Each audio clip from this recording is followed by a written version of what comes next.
নমস্কাৰ বন্ধু welcome to my YouTube channel Assam career update. আজি মোৰ আপোনালোকৰ বহুত ভাল খবৰ হৈ গ'ল। ইণ্ডিয়া পোষ্টত প্ৰায় নতুনকৈ চাকৰি মুকলি কৰিছে, প্ৰায় 50,000 চাকৰি মুকলি কৰি দিলে।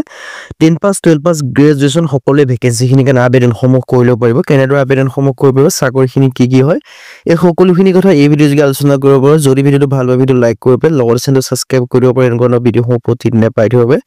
নতুন চাকৰি আহিছে, নিজৰ জিলাতে আপোনালোকে চাকৰিখিনি লাভ কৰিব পাৰিব। কেনেদৰে আবেদনসমূহ কৰিব পাৰিব, চাকৰিখিনি কি হয়, এই সকলোখিনি কথা এই ভিডিঅ' যোগে আলোচনা কৰা হ'ব। আৰু ভিডিঅ'টো যিমান পাৰে সিমান বন্ধুৰ মাজত শ্বেয়াৰ কৰি দিয়ক।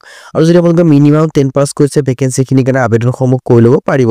আৰু আমাৰ হোৱাটছআপ চেনেল লিংক ভিডিঅ' ডেছক্ৰিপশ্যনত দিয়া আছে, তাত গৈ আপোনালোকে ফ'ল'টো কৰি লওক। তেতিয়া আপোনালোকে ডেইলি জবৰ আপডেটসমূহ পাই থাকিব পাৰিব। যদি ভিডিঅ'টো ভাল হয় লাইক কৰিব, লগতে চেনেলটো ছাবস্ক্ৰাইব কৰি দিব। ইয়াত আপোনালোকে দেখুৱাই আছে ভেকেঞ্চিখিনি আহিছে GDS ৰিক্ৰুটমেণ্ট 2025ৰ কাৰণে। ইয়াৰ কাৰণে আপোনালোকৰ নটিফিকেশ্যন মুকলি কৰিছে জানুৱাৰী মাহৰ 30 তাৰিখে। চ' যদি আপোনালোকে ইণ্টাৰেষ্টেড হয় GDSত যদি চাকৰি কৰিম বুলি ভাবিছে ইণ্ডিয়ান পোষ্ট অফিচৰ, চ' ভেকেঞ্চিখিনিৰ কাৰণে আপোনালোকে আবেদনসমূহ কৰি ল'ব পাৰিব। আপোনালোকৰ এটা সুযোগ, এটা অপৰচুনিটি মুকলি কৰি দিছে। চ' আপোনালোকে সুযোগ আৰু অপৰচুনিটি আপোনালোকে নেহেৰুৱাব যদি আপোনালোকে আবেদনসমূহ কৰিম বুলি ভাবিছে GDSত। আৰু ইয়াৰ আপোনালোকে দেখুৱাইছে সকলোখিনি ডিটেইলছ ইয়াত আপোনালোকে উল্লেখ কৰি থোৱা আছে। চ' এটা সুযোগ, এটা ইলিজিবল হয় যদি আবেদনসমূহ কৰি ল'ব পাৰিব। Post office news of Indian postal ডিপাৰ্টমেণ্টৰ পৰা ভেকেঞ্চিখিনি ওলাই আহিছে। 50,000 প্লাছ ভেকেঞ্চি মুকলি কৰি দিছে। আৰু ইয়াত আপোনালোকে দেখিব পাইছে সকলোখিনি ডিটেইলছ। চ' ইণ্টাৰেষ্টেড আৰু ইলিজিবল আবেদনসমূহ কৰি ল'ব পাৰিব। আৰু এইটো এটা ভাল খবৰ হয়, কিয়নো ভেকেঞ্চিখিনিৰ কাৰণে মিনিমাম 10 পাছ কৰিলে কোনো ইয়াত আপোনালোকৰ এক্সাম নহয়, কোনো লিখিত পৰীক্ষা নাই। আপোনালোকে ডাইৰেক্ট চিলেকশ্যনসমূহ লাভ কৰিব পাৰিব। চ' যদি আপোনালোকে ইণ্টাৰেষ্টেড হয় আৰু যদি ইলিজিবল হয়, যদি ভাবি আছে যে ইণ্ডিয়ান পোষ্টত চাকৰি কৰিম বুলি, এই ভেকেঞ্চিখিনিৰ কাৰণে আবেদনসমূহ কৰি ল'ব পাৰিব। গ্ৰামীণ ডাক সেৱকৰ ভেকেঞ্চি আহিছে GDS ৰিক্ৰুটমেণ্ট 2025ৰ কাৰণে ভেকেঞ্চিখিনি মুকলি কৰি দিছে। এটা সুযোগ আহিছে, এটা অপৰচুনিটি আপোনালোকৰ আহিছে। সুযোগ আৰু অপৰচুনিটি আপোনালোকে নেহেৰুৱাব যদি গ্ৰামীণ ডাক সেৱকত চাকৰি কৰিম বুলি ভাবি আছে। আপোনালোকে দেখিব পাৰিছে ইণ্ডিয়ান পোষ্ট অফিচ ডিপাৰ্টমেণ্টৰ পৰা ভেকেঞ্চিখিনি মুকলি কৰি দিছে। ইয়াৰ সম্পূৰ্ণ ডিটেইলছখিনি মই জনাই আছো। ইয়াৰ এজ ক্ৰাইটেৰিয়া কিমানকৈ বিচাৰিছে, কোৱালিফিকেশ্যন কোনটো পদৰ ক্ষেত্ৰত কিমানকৈ বিচাৰিছে, চেলাৰীসমূহ আপোনালোকে কিমানকৈ লাভ কৰিব, চিলেকশ্যন প্ৰচিডিউৰসমূহ কি হয়, সেই কথাও মই আপোনালোকক জনাই আছো। চ' ভিডিঅ'টো শেষলৈকে চাই থাকিব, অকণো স্কিপ নকৰিব। ইয়াৰকৈ দেখিছে গ্ৰামীণ ডাক সেৱক GDS ৰিক্ৰুটমেণ্ট 2025 যিটো গ্ৰামীণ ডাক সেৱকৰ ভেকেঞ্চি আছে, তাৰ যিটো ডাঙৰ ৰিক্ৰুটমেণ্ট হয় সেইটো মুকলি কৰি দিছে। আপোনালোকে ইয়াত দেখিব পাৰিছে অনলাইন ৰেজিষ্ট্ৰেশ্যন ফৰ গ্ৰামীণ ডাক সেৱক GDS ভেকেঞ্চি 2025ৰ কাৰণে আহিছে।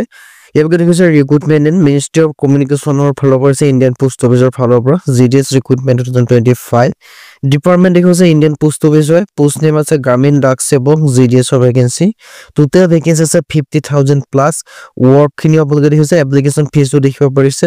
আৰু ইয়াত আপোনালোকে দেখিব পাৰিছে সকলোখিনি ডিটেইলছ উল্লেখ কৰি থোৱা আছে। চ' ইণ্টাৰেষ্টেড আৰু ইলিজিবল আপোনালোকে আবেদনসমূহ কৰি ল'ব পাৰিব। বেছ অন মাৰ্ক অফ 10 বা মেট্ৰিক এক্সামিনেশ্যনৰ মতে আপোনালোকক ইয়াত চিলেকশ্যনসমূহ লাভ কৰিব। মেট্ৰিকত যিমান মাৰ্ক লাভ কৰিব পাৰিব সেই হিচাপে আপোনালোকে চেলাৰীটো 12,000 পৰা 30,000 টকা পাৰ মান্থ আপোনালোকে লাভ কৰিব পাৰিব।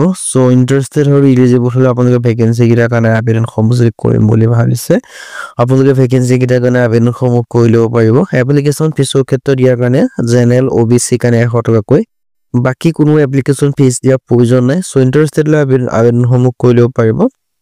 আৰু ইয়াৰ কাৰণে আপোনালোকে মিনিমাম 10 পাছ কৰিলে আবেদনসমূহ কৰিব পাৰিব। আৰু লোকেল লেংগুৱেজটো আপোনালোকে জানিব লাগিব। যিখন ষ্টেট বা যিখন জিলাৰ কাৰণে আবেদন কৰিব, সেইখন জিলা বা ষ্টেটটোৰ আপোনালোকে লোকেল লেংগুৱেজটো আপোনালোকে জানিব লাগিব, তেতিয়াহে আপোনালোকে আবেদনসমূহ কৰি ল'ব পাৰিব। চ' ইণ্টাৰেষ্টেড আৰু ইলিজিবল হ'লে আপোনালোকে আবেদনসমূহ কৰি ল'ব পাৰিব। আপোনালোকৰ এটা সুযোগ আহিছে, এটা অপৰচুনিটি আহিছে। সুযোগ আৰু অপৰচুনিটি আপোনালোকে নেহেৰুৱাব। আজি ভিডিঅ' মানে যদি ভিডিঅ' ভাল পালে লাইক কৰিব পাৰে, লগতে চেনেলটো ছাবস্ক্ৰাইব কৰি দিব পাৰে। এনেকুৱা ধৰণৰ ভিডিঅ'সমূহ প্ৰতিদিনে পাই থাকিব। আৰু আমাৰ হোৱাটছআপ চেনেল লিংক ভিডিঅ' ডেছক্ৰিপশ্যনত দিয়া আছে, তাত গৈ ফ'ল'টো কৰি ল'ব পাৰে। আজিলৈকে কোনো ভিডিঅ'ত লগ পাম।